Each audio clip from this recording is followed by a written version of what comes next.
On vous a beaucoup parlé de cette deuxième génération de Renault Captur depuis sa sortie fin 2019. On a fait plusieurs essais, mais on n'avait pas encore essayé d'entrée de gamme. C'est le cas aujourd'hui avec ce Captur DCI 95 Zen. Alors oui, je sais, vous allez me dire, il y a une finition Life qui est en dessous de Zen, mais cette finition Life est proposée uniquement sur les moteurs essence.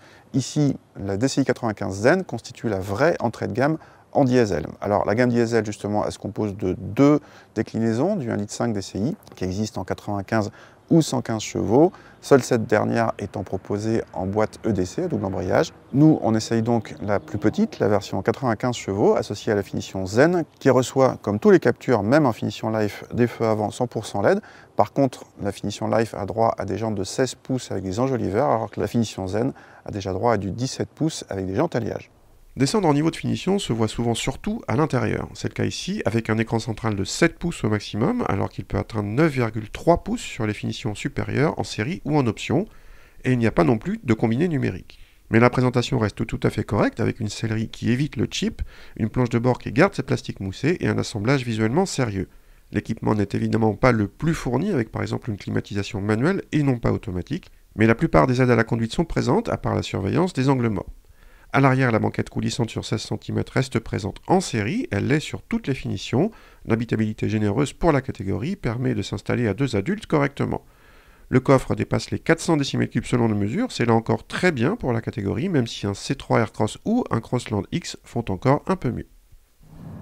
Bon, vous vous doutez bien qu'au volant de ce Captur DCI 95, pas question d'aller chatouiller le chrono, mais quand même, par rapport à certains concurrents comme le 2008 Blue HDI 100 ou bien le Seat Arona TDI 95 ou le C3 Aircross Blue HDI 100, et ben, ce Captur DCI 95 est le plus lent en accélération par rapport à l'Arona dont je vous ai parlé. On est à 2 secondes de plus au millimètre des par arrêté, ça fait quand même beaucoup. Il ne s'agit pas de faire la course, mais là, ça devient quand même assez lent. Alors, ceci dit, malgré tout, on tient le 130 sur l'autoroute, sans problème, y compris dans les montées pas trop fortes. Il y a une bonne douceur d'utilisation. Il y a 240 Nm de couple qui sont disponibles assez tôt, donc les relances sont malgré tout correctes vu la catégorie. À noter d'ailleurs qu'il y a une boîte 6, ce qui est très bien pour faire baisser le niveau sonore sur autoroute, mais la 6e est très longue et vu la faible puissance, en fait, la vitesse maxi s'atteint sur le 5e rapport.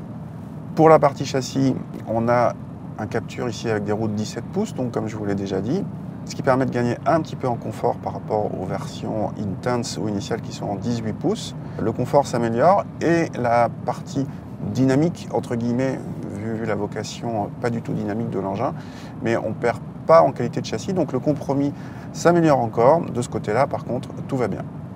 Du côté des consommations, on attend un petit appétit vu la petite puissance, et nos mesures donnent 5,6 litres de moyenne, soit 0,3 litres de moins que le 2008 Blue HDI 100 et 0,2 litres de moins que l'Arona TDI 95. Seul le C3 Aircross Blue HDI 100 fait un peu mieux selon nos mesures. En tarif, ce Captur diesel d'entrée de gamme s'affiche à 23 200 € et échappe à tout malus écologique, même en WLTP. C'est juste en face du 2008 Blue HDI 100 Active, l'entrée de gamme diesel du Peugeot, avec un équipement assez proche, même s'il ne propose pas d'accès à bord et démarrage main libre en série, contrairement à notre Captur. Mais si vous cherchez un petit SUV diesel d'environ 100 chevaux moins cher, vous regarderez plutôt du côté du C3 Aircross Blue HDI 100 qui démarre sous les 20 000 €, alors que l'Arona TDI 95 débute à 20 500 €.